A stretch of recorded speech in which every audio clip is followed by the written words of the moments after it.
Hi everybody, this is Robin live from the Robin's Nest, and I'm going to give you a different rant today. I'm not going to do my usual Michael's moments. I'm going to do something a little bit different.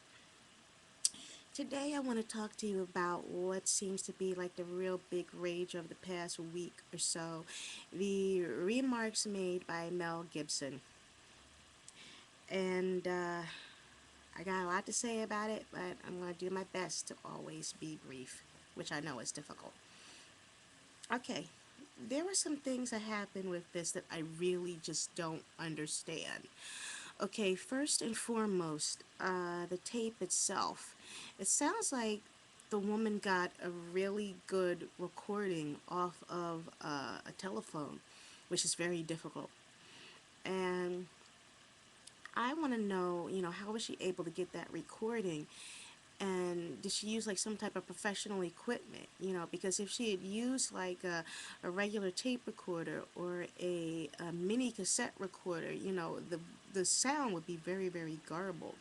But this sounds really like it was almost professionally done, or unless I could be wrong. I really, really could be wrong about that.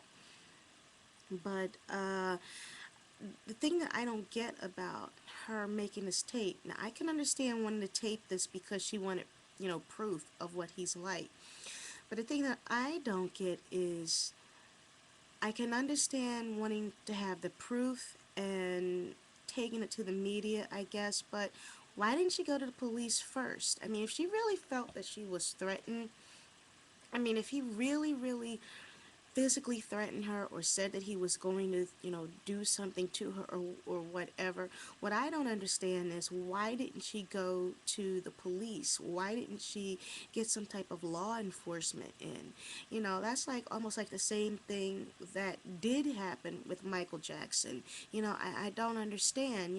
If you have a celebrity who you think has harmed you physically or whatever, caused some harm to your being, what is the deal with going to the media or to lawyers or whatever?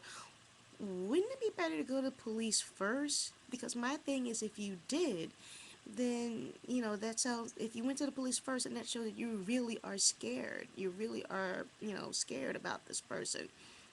Not going to the police and bringing in some type of media or whatever, it just makes me question whether or not you were really, really threatened. So that's something that I don't understand.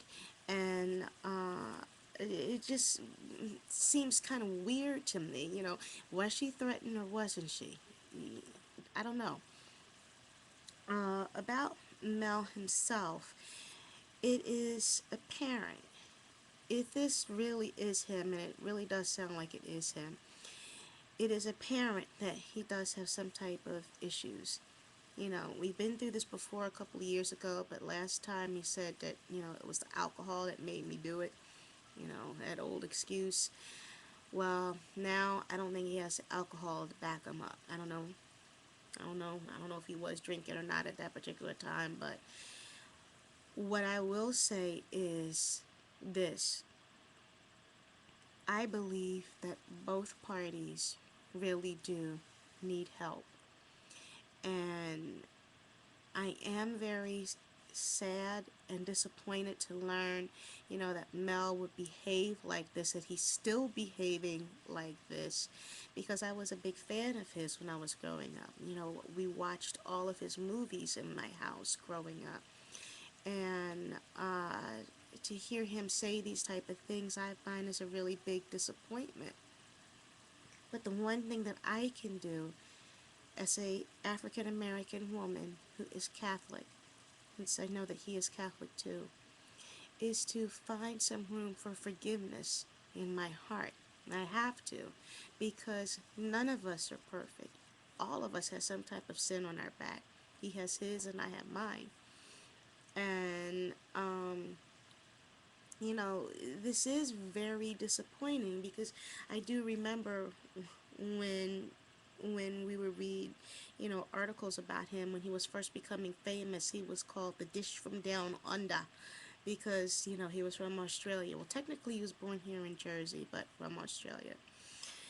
And we just thought that he was really super cool and hot, and loved the Road Warrior and the Mad Max movies and the Lethal Weapon movies, and loved The Passion of the Christ. It's one of my all-time favorite films. I love that movie because every time I look at it, I say to myself, this is really must have what Christ went through. This is how it must have really been.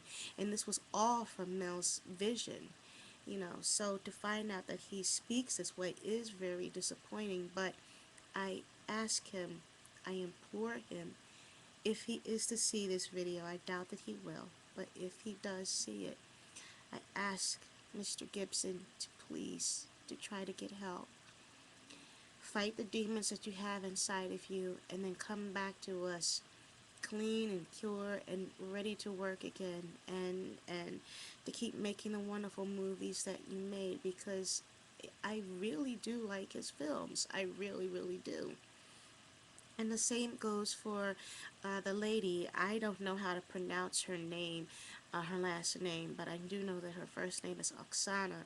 So, to Miss Oksana, I ask of you to also get help, because it's so horrible to have somebody that you love be abusive towards you, and it saps everything out of you. It saps you physically and emotionally and mentally and spiritually.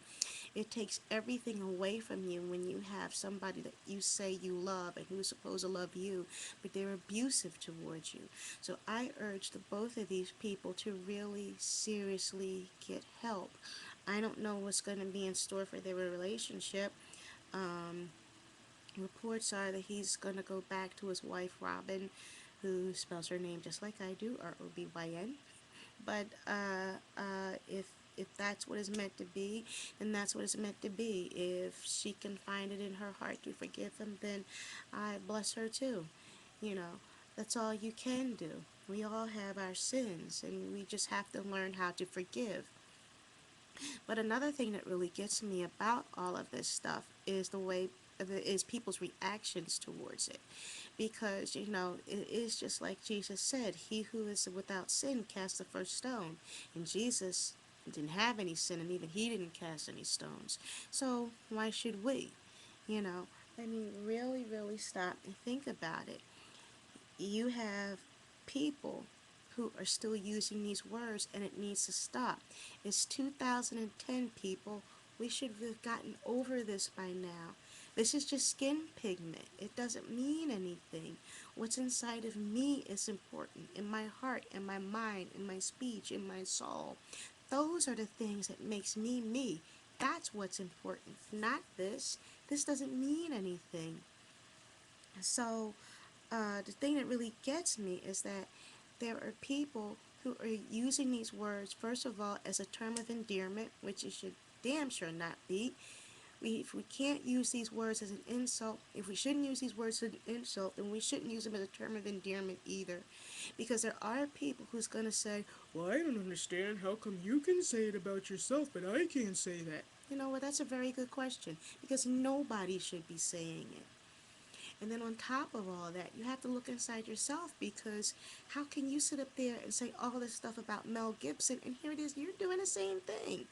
How many times have my mom and sister been in traffic, and some white guy has cussed my mom or my sister out for changing lanes too soon or whatever, and all of a sudden this guy is going to have a barrage of insults against my mom and call her the N-word, or my sister and call her the N-word. So it's not cool. You can't sit up there and point your finger at Mel when you're going, you can't do that. It's 2010, people. Start examining yourselves and get over this racial hump. Stop using these words, because it's not important.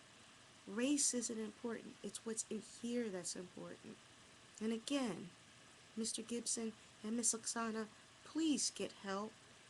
And for everybody, as far as race is concerned, as far as the color of people's skins, please, this isn't important. Do us all a favor. Excuse my French, but get the fuck over it. Thank you.